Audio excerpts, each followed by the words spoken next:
Black Lives Matter, much more that we need to do. Tackle racism, PM.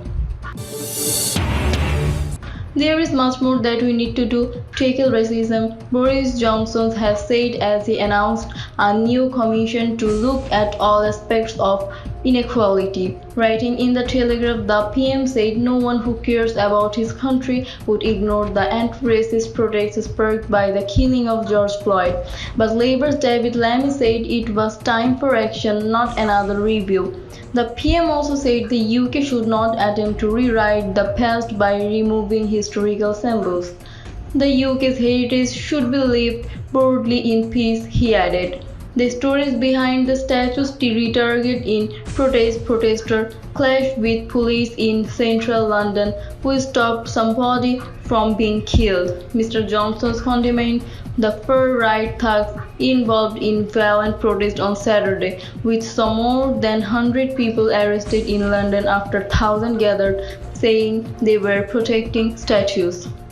He said their mission was utterly absurd, but he added that it was deplorable that Sir Winston Churchill's statue had been in danger of attack.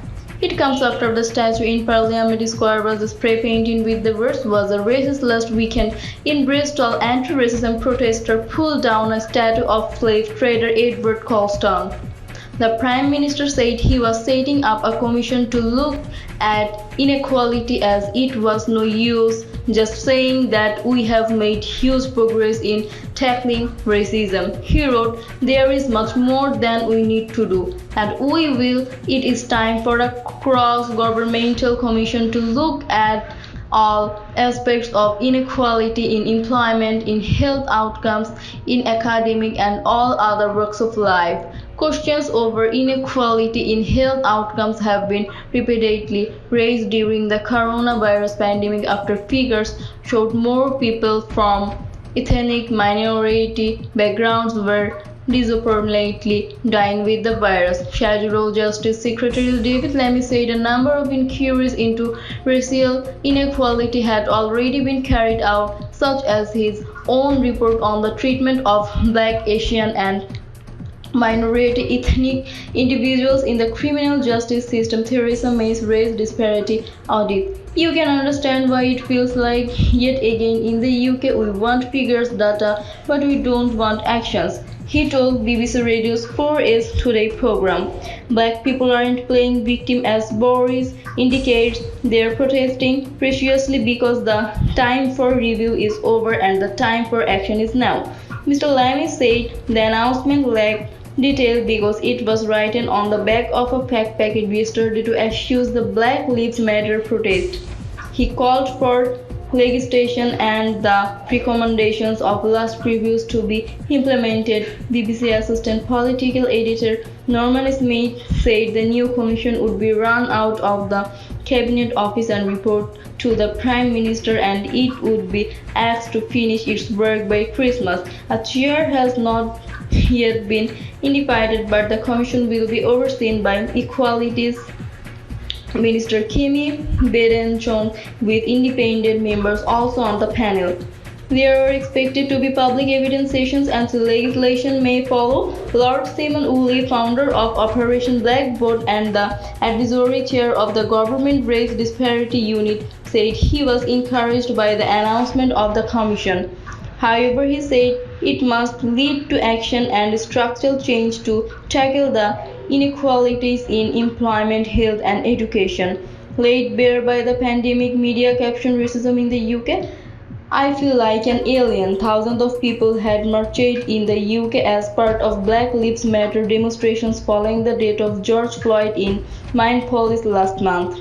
The Johnson said the serious point being raised by the anti-racism demonstrations should be taken seriously. However, he said that did not mean wasting time disputing the life and opinions of every historical personality currently immortalized in bronze or stone. Let's fight racism but leave our heritage broadly in peace.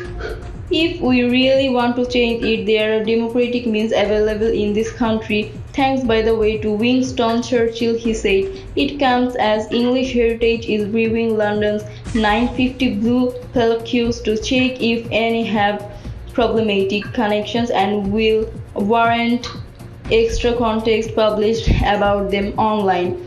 As first reported in the Times, as per status, English Heritage also said it believes the best course of action is to give extra contents to ensure the stories of individuals are told without embellishment or excuse. Anti-racism protester in Bristol pulled down a statue of slave trader Edward Colston. Labour's Shadow Equality Secretary Marcia de Cordova said, "We are in the midst of a global health pandemic that has sharply exposed deep structural inequalities which have long since needed urgently addressing." He criticized some of Mr. Johnson's words after he told broadcasters he wanted to change the narrative so we stop the sense of victimization and discrimination.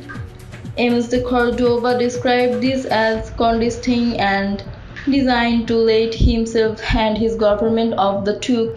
Lord Willis also said the press was frankly unhelpful, unnecessary, and to some hurtful. Liberal Democrat Equalities spokesperson Christiane Jardine said the commission was a welcome first step and showed the Black Lives Matter protesters were working, but she added its finding must not be simply another report on shelf in Whitehall. The government must implement them without delay.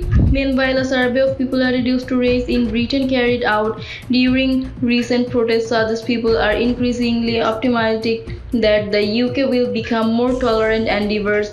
When asked if they were optimistic Britain would be more tolerant and diverse in 10 years' time, two-thirds of people polled by Ipsos Mori said they were up from half in 2009 and 84% of people strongly disagreed when asked if someone has to be white to be truly British, up from 55% a decade earlier.